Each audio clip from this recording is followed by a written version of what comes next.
Hi, good afternoon.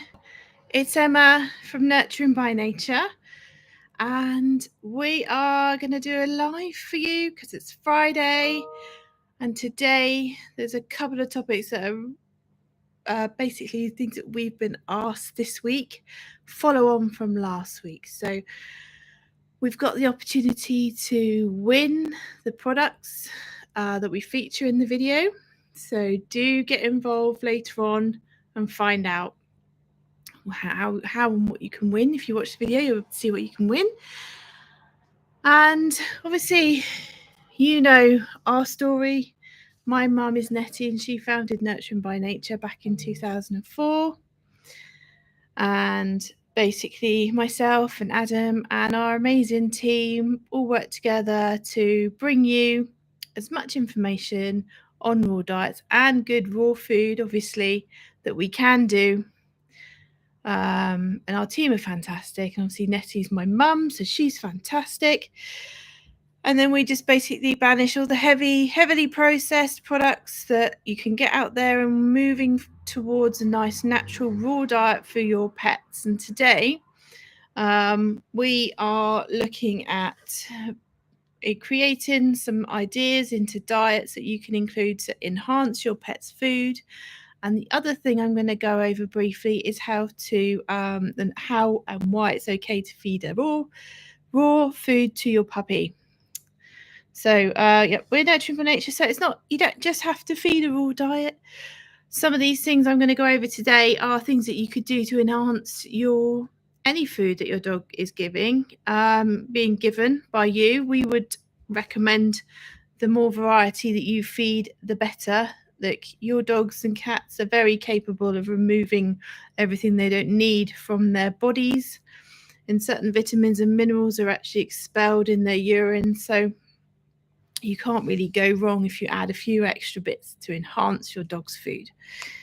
I'm Emma, and we just wanted to let you know a little bit on how we make some of the food. We've gone over that before, and we are able to bring to you some ideas on how to enhance your pet's food. So basically, I've been asked this week in the shop about feeding raw to a puppy, and vets have said, oh, you can't feed raw to a puppy. You need to make sure that your puppy is an adult before you feed it a raw diet. Well, dogs and cats can be reared on a raw diet, so you don't have to worry about not feeding it until they're adults. So as long as you feed a balance and a variety, getting those essential vitamins and minerals from various places, there's no reason why you can't rear a puppy very healthily and very well on a raw diet. And we see it all the time.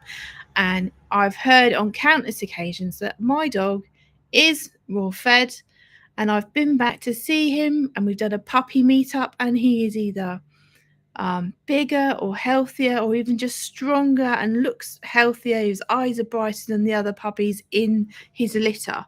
So I can definitely see a difference by feeding a raw diet, and it's improving him. So I've heard that, or heard that plenty of times when they've started raw feeding. So you can safely feed raw to a puppy. And I'm just going to go over why for you. So there's no time period you can start a dog or a cat on a raw diet. You can feed any breed, any age raw. Quite often people come to us at the dog's end of life and go, I think I want to try a raw diet. Am I too late? No, you're not too late. You can try it, and it quite often enhances their lives, and you might even get to keep them for longer. It is the best decision, and we will talk you through on how you can do it safely and happily and in your own home. So if you're really lucky, when you pick up your puppy from the breeder, some of them are already reared on a raw diet, and that does make the transition easier for you. And that's really nice to see a puppy reared on raw. We had a vet who was a whippet breeder once upon a time, and she told us that her bitch went out, and when the puppies were just 4 weeks old, the bitch was like, I am going to feed my own puppies I've been given a chicken carcass, and she actually took that in for the puppies to look at and have a suck on and have a little nibble at. So if the bitch thinks that it's a good idea, I'd go with that. She's sharing her food with the puppy, so you can feed a puppy a raw diet, no problem. And again, like the older dogs. So when you first bring your puppy home, they have got so much growing to do. So various breeders let them go at certain times. I think 8 weeks is very young, but sometimes circumstances mean that that is the case. 8 weeks, 12 weeks, however old your puppy is when they come home to you. When they're little like this is when they're doing their maximum amount of growing. So how much you feed them is really important. So generally, puppies will have up to 10% of their body weight in meat per day.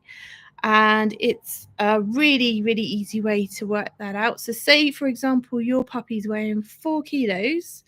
We're giving them 10%, so 4 times 10, that gives you 40. Add a 0 on the end, and that gives you the percentage of your pet's weight to feed them in the 10%. And you can do that with all sort of ages by using a different formulation. But that is one of the easiest and quickest ways that I remember of how much is 10% of this dog's body weight. I take the weight of the dog, I times it by however percentage-wise we're going to feed, and then just bear with me. Instagram has been paused. Anyway, so I'll wait for them to reconnect. Not ideal, but we are on a live, so that's what happens. I'm sorry. So yeah, puppies can have up to 10% of their body weight in meat per day. And that is something that you would continue until around about 5 months old. So I'm going to end this and start this one again. Reconnect it. I'll edit this and make it into a better video later on anyway. But yeah, sorry, bear with me. No, Instagram has gone. Okay, never mind. Try it again. So yeah, puppies can have up to 10% in there. No. A live. Going live again.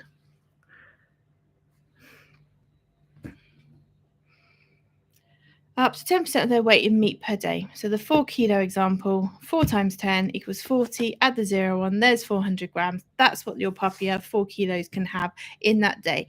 You might find that they don't want to eat all of it, and that's fine. You might find that they eat it all and they're continuously looking for more food. And then that way I would probably advise you to try and create some more enriching ways of feeding your puppy rather than just having a bowl. And you would feed a puppy maybe 4 or 5 times a day when you first get it home, because they've got so much growing to do, and their muscles need constant and their bones need constant food so they can grow nicely. And when you feed in a raw diet, it tends to grow them really beautifully.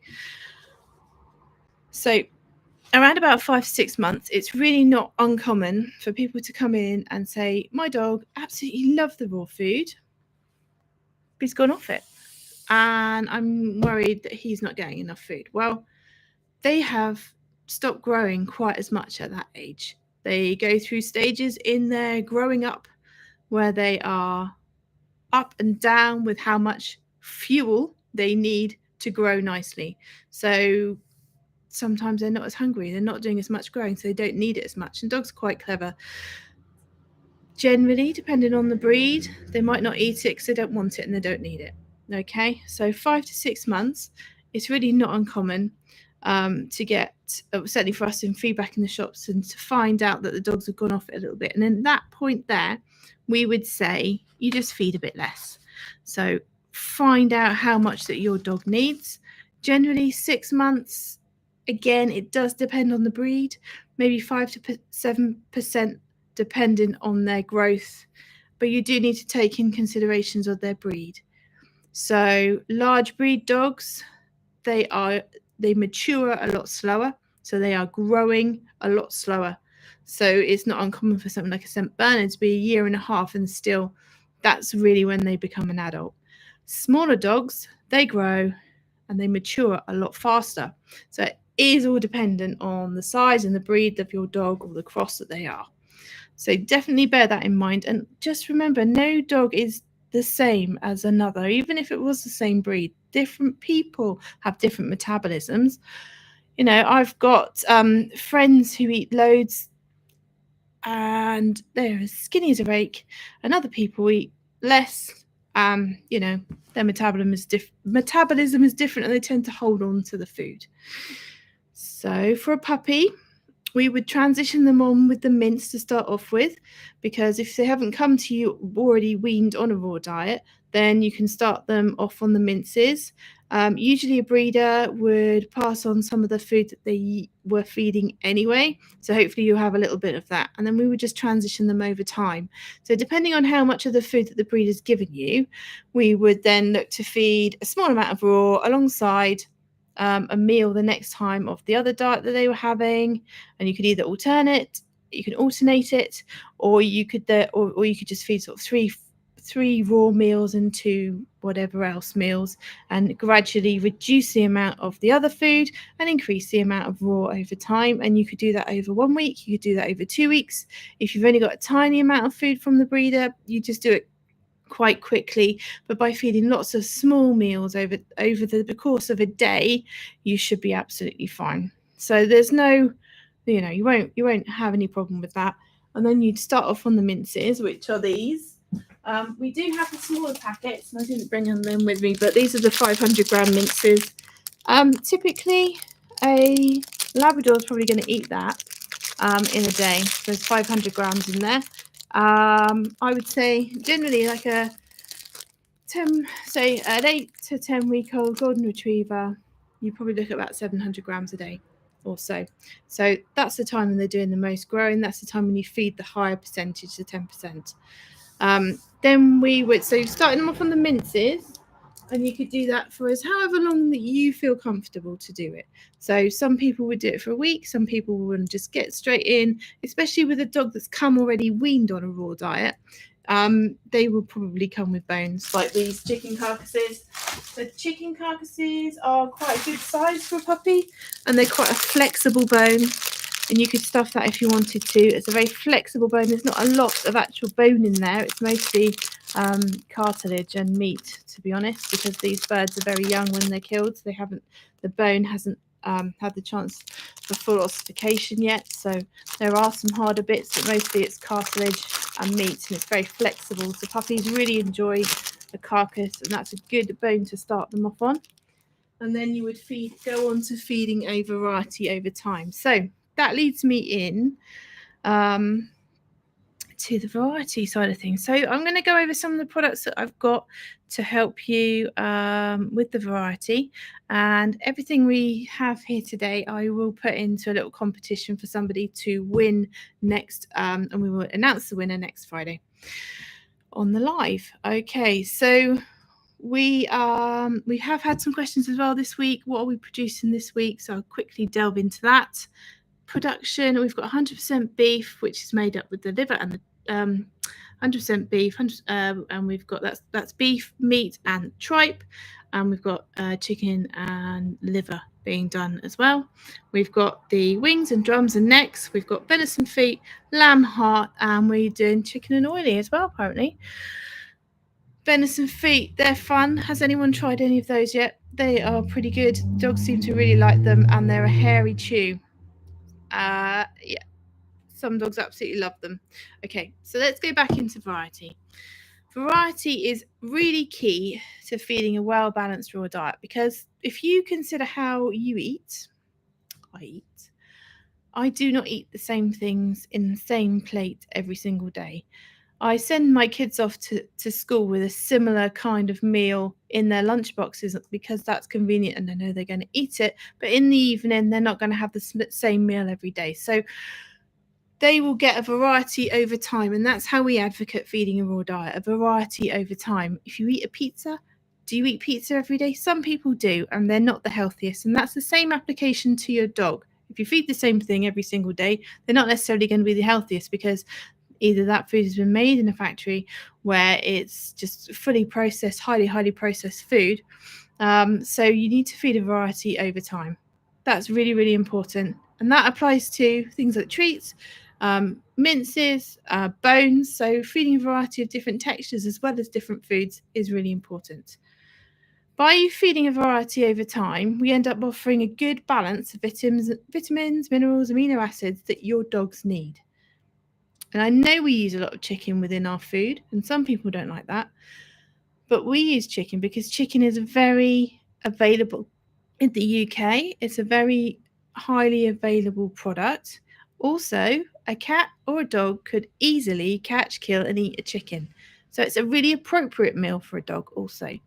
So that's why we use chicken, as well as it being accessible for us. But it does have vitamins and minerals in it. And you find different vitamins and minerals from different protein sources. So because we're looking at a raw diet here, I've sourced and looked into what minerals are found within meats, and there'll be a few veggies and things in there to give you an idea. So essential minerals for dogs, there's maybe at least 10, maybe more, but these are things that you would definitely do within time, over time, but you don't know it because you're feeding a different variety of meats and proteins, and that keeps it simple by saying feed different protein sources. But really, so using things like liver, and some people can get hold of brain, and chicken and beef and turkey. Now they're all well known to have a good balance of phosphorus in. So phosphorus is really important for your dogs. Calcium. So the obvious calcium source would be the bones. However, you'll find it in things like trout, beef, and chicken breast. In the milk, so we've got the goat's milk that you can have, and then you've got things like vegetables as well. So adding a few vegetables in, broccoli and cabbage, they're good sources of calcium. But the obvious one to me would be the bones. You've got the carcasses, you've got things like the ribs. You can even feed fish with bone in to give you those extra bits of calcium that you're looking for. And that's a piece of trout. So there's other good things about trout, but that's a bit of trout. And there's actually bone running through there, and your dog or even your cat will eat all of that.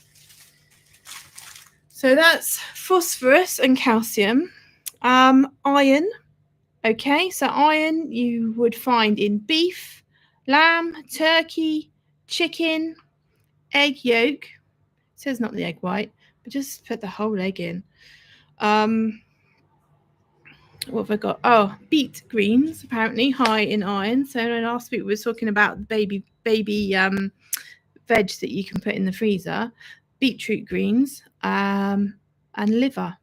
So liver's high in iron, and liver does, beef liver especially, features a lot in some of these minerals.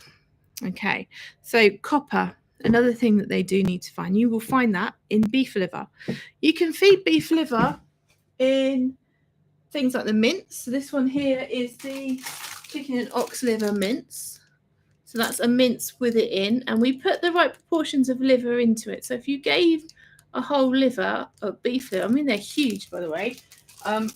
Ox livers are massive, great big things. So you wouldn't feed all that in one go, and if you did, you'll end up with a really runny tummy. It's far too rich for them in one go. So we don't put any more than 5% in the minces. You can also feed in moderation dried liver, like this one here. So this is a dried liver from one of our suppliers, Hollings, and that's a dried liver. So if you don't fancy adding the chicken and beef liver, you could use something like this that you know you're going to get the single beef protein from. So that's what we're talking about. We're talking about iron here. Okay, and then what have we got next? Manganese. Lamb, chicken, beef, and pork. Good one for the meats. So there's chicken is in there as a white meat, but you've got 3 red meats in there. And then copper, beef liver again, beef heart and kidneys, other hearts, lamb kidneys. We've got chicken hearts, lamb hearts. So varying the different proteins, you're going to get different levels of manganese in there. Copper. Fish, another thing you can find with copper, and the other things are like crustaceans, so crabs. Some people will free crab if you're lucky enough. Some dogs will just eat it off the beach because we are really lucky living here, and you do find them. And they tend to find them before we do, don't they? They tend to snaffle it up. So what else we've got? We've got magnesium, chicken, turkey, salmon, mackerel, spinach, banana, leafy green vegetables. Those are good sources of magnesium. And then zinc. Zinc is found in red meats. You've got venison, beef, lamb. You find it in shellfish as well. And ground up seeds. Zinc. Okay. Selenium is found in chicken. Well, and in the skin of the chicken, and in lean meats, also eggs. So eggs are an amazing food that you can add to your dog's diet. You can feed them eggs every other day. You can feed them every day if you wanted to. Right, so iodine. Iodine makes you think of the ocean, the sea. So seaweed, that's an excellent source of iodine. We've got our own seaweed, which is a fermented seaweed, which is a Neptune's yard. So apart from other things, good for their skin and their coat. This is a Neptune's yard. It's a skin and coat on there. But that's an excellent source of the iodine. You'll also find iodine in beef liver, either dried or raw, and eggs. When you have a dried product, though, like the liver, it's going to be a bit more concentrated. So bear that in mind when you feed that, because it's been dried and it's been condensed within whatever process they've used to dry it, usually just probably like an air dryer or a dehumidifier that sucks out all the moisture. So when you do that, generally things get a lot smaller, a lot more concentrated. Okay, so that's generally the vitamin. No, those are the essential minerals. Okay, so phosphorus, calcium, iron, manganese, copper, magnesium, zinc, selenium, and iodine, and vitamins. So vitamins are also another part of essential, and then you'll find these again in all the products that we do. So you will find vitamins within things all over the shop that we've got. So there's a few more products to go over there. Okay. Vitamin A, so that's good for the eyes and immunity. We find that in liver, fish, chicken liver, egg yolk, inflammation. So C, vitamin C, inflammation reduction. So it's good for that. So kidneys, liver, herbs. Right. So things like this product here, the Easy Green. If you don't want to do your own veggies at home, you could use something like this. And this has got spinach, parsley, and watercress. And parsley, like dried parsley or fresh parsley, chopped up small, is especially high in vitamin C. Then you know things like oranges are as well, but you just need to make sure it's especially high in vitamin C. Then you know things like oranges are as well, but you just need to make sure that if you've got a food that's got vitamin C added in it, because your dogs do need it, that it is actually naturally produced, because they can produce vitamin C from grains. So if your dog's got a grain allergy, you need to know where your vitamin C is coming from. So nice, natural, easy to get hold of vitamins, vitamin C. This is a good source of vitamin C. And that's a good alternative for some of the veggies that you might want to feed. So after vitamin C, we're looking at vitamin D, good for your bones. So red meats, vitamin D, red meats help support vitamin D, things like beef. Also, you've got oily fish. That's a really good source of vitamin D, and mushrooms as well. So I put those mushrooms in that blender last week. Good source of vitamin D, good for the bones. And then we've got vitamin E. That is something the dogs need. That's really good for puppy growth and for your dog's metabolism. So you will find vitamin E on things like chicken thighs and salmon. And then again, the ground down seeds. So if you feed seeds, they need to be ground up because they need to be able to absorb what the goodness is in there. And we're looking at vitamin E found in ground up seeds. Vitamin K, essential for blood clotting. So you'll find beef liver. You will get chicken. Chicken's a really good source of vitamin K. And then we've got vitamin B complex 3, 6, 12. It's found in all meats, and especially things like liver.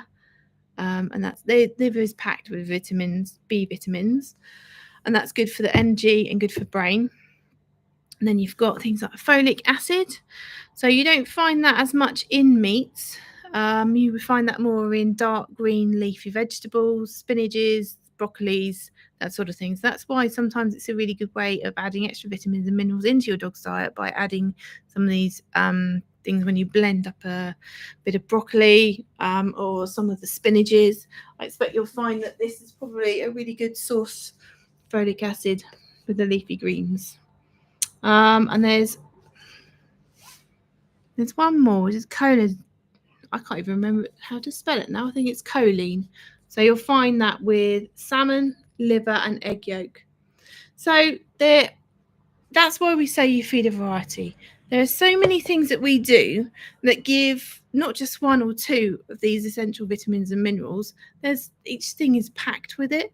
So you don't actually have to be feeding a complete bowl of food every day, because you're feeding a variety over time, and that's where your dog's getting the good vitamins and minerals from. So I had 7 absolute things that if you wanted to enhance your pet's meals, look to feed these. So include liver. Beef liver might be the champion liver, but any liver will be good. Beef liver. Another really interesting and good product to include is tripe, because it's got extra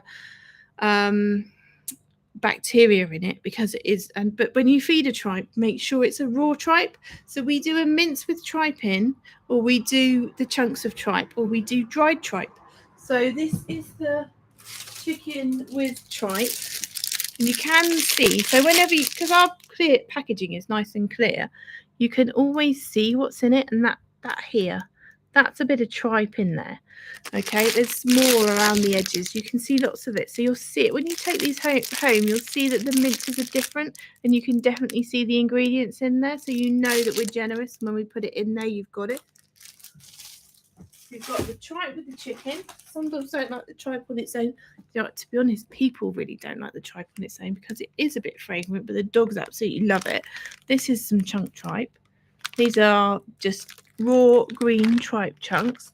And you can just take a couple of those out and add them to your dog's meal a couple of times a week, once a week. Feed it outside if you don't like the smell. But tripe's a really good thing and a really nice way of encouraging your dog to eat if you need to, because sometimes dogs are a bit fussy and this is quite stinky. They do like it. It's got extra sort of bacteria in there from the cow's stomach, and that's not bad for your dog. It's good. It helps them to digest their food. And the other option with the tripe you've got is a dried option. So if you can see this here, this is the stinky sticks. We call them stinky sticks. They're dried tripe. They're quite hard, and they're not quite as offensive, I don't think, as a raw tripe. I don't mind it myself. But this is a stinky stick. They're around about that sort of size, each of them. They're a good chew for any size dog. Any dog will get on with that. Some of them are bigger than the others. Look, see, that one's nice and flat, so that's a bit more of a challenge. What you'll find with these, they're hard and they're ridgy, so that it will help to clean your dog's teeth. So there's double benefit for giving a dried tripe. But you're still going to get those vitamins and minerals, remember, because even though it's dried, it's still there. Those vitamins and minerals are still in that product. Sometimes when you dry things or cook things, you lose a little bit of it, but there will be essential vitamins and minerals that your dog will gain from eating a product like this. So that's our stinky sticks. Those are our dried tripe sticks, and they're really popular. They're one of our most popular selling treats as well. So we know that dogs love it. Oily fish. That's number 3 on my list. So if you were able to add in a couple of fish every other day, like the little sprats or something like these sardines, if you add them into your dog's meals every day, you're going to have extra vitamins and minerals that your dogs will benefit from. You've got the whole fish as well, so you've also got the fish liver in there. So that is a really good source of lots of things. It's good. So when you're feeding oils, If you feed animal oils like this, it's much better for your dog to digest, much easier for them to digest. If you start adding in oils like coconut oil or vegetable oils, it's harder for them to digest because they're not naturally going to be able to use it as well as they would do as fats from an animal. So that's why we advocate feeding little fish. And they're at the bottom of the food chain, and everyone likes to eat them in the ocean, not just because they're small, it's because they're really good for them. Okay. Leafy green veg, that's another thing on my list. So feeding leafy green vegetables. You've got the spinach, you've got the carrot tops, like Mum said, you've got the beetroot tops I mentioned earlier, those little bags of salad. Those are all baby greens. You've usually got kale in this. So that's something that's really good for them. And we said they are full of things like the vitamin C and leafy veg, folic acid. Okay. Chicken obviously is a really accessible meat for us to be able to feed our pets, and there's loads of good things in chicken. I didn't mention chicken just once in those lists. It's been mentioned 3 or 4 times. So chicken is a good thing, full of good stuff for your dogs. You've got iron in chicken, you've got magnesium found in chicken, you've got selenium found in chicken, and you've got things like, what did we say? We said the vitamin K, that's found in chicken. So when you're feeding chicken, you are hitting quite a few of those essential things that your dogs need. Eggs, they're really good. You can include the shells. There's some companies out there that make these heavily processed things, and then I don't know who or how they do it, but they take the eggshell membrane, and that is actually an ingredient that's been put into this food to improve the joints of your pet. Just feed an egg. Don't worry about peeling out the eggshell membrane. Put the eggs in their food 2 or 3 times a week. You could even do it every day if you want to. Fresh eggs are great for dogs, and you can feed eggs that you have from your own chickens as well. It doesn't have to be shop bought. And then the last thing on my list is seaweed, because we have seen firsthand how good this can be. And there are other products out there that include seaweed as well. So not only is it an excellent source for your dog to help with their skin and coat, the seaweed is just good because it's come from the ocean. It's not as processed. It's nice and clean because this has been harvested in an area that's nice and clean. Good iodine levels in there. So consider something like seaweed as part of your daily addition to your dog's diet, or maybe weekly addition. But this is the seaweed that we've got, the skin and coat. And all it is fermented seaweed. So by fermenting it, they're enhancing it. So you're making it more potent, more effective for your pet by putting it through a process of fermentation. And that's why some people like to use things like kefir or the fermented cabbages and that sort of thing. Some people will use that in their dog's food as well. Okay, so that sort of covers why we advocate feeding a variety of foods. I've got a lot gone over there already. Was going to talk about how we make some of the food. Don't forget, these products that I've featured today, you could win if you comment on our YouTube channel. Get involved, and then we'll announce the winner next week. So please do that on either this video on YouTube or on the revised version that we do on the main channel. They will count as the same one. And we've got an offer as well that we've set up for everybody watching today, and I will link that in the video. So it gives you a 10% discount to use over this weekend on our website. So yeah, that will be linked in on it for you. You will be able to see that in the comments, and I think Ness will probably be able to put it up for me as well. So yeah, we want to quickly go over how you make the switch over. So that's the same principle as putting the puppies on the raw diet. If you've got an adult dog, why not just feed them a raw diet? It's a really good option for them, and then you just introduce it over time slowly, or you can do cold turkey straight in feeding, a raw diet straight away. You can do both. We just do lots of little meals, and then your dog will get used to it and they'll be able to digest it. And then we introduce bones after 3 to 4 weeks. So there's two ways you can go: full on cold turkey, get in there, get on with the chicken, get on with the raw food, or you can do small meals of what they're used to having over time, and then we're going to switch it up and turn each meal eventually into a raw meal. And then, like we've discussed, the variety, don't worry about feeding variety straight away. We can start them off on chicken for a week, is what we usually do, just to get your dogs used to it. But we feed variety over 6 to 8 weeks. So using lots of those products that we've mentioned, getting all those different vitamins and minerals from them, you will be able to feed a nice, healthy, raw, balanced diet. And like, just bear in mind how we eat. We just eat a variety over time.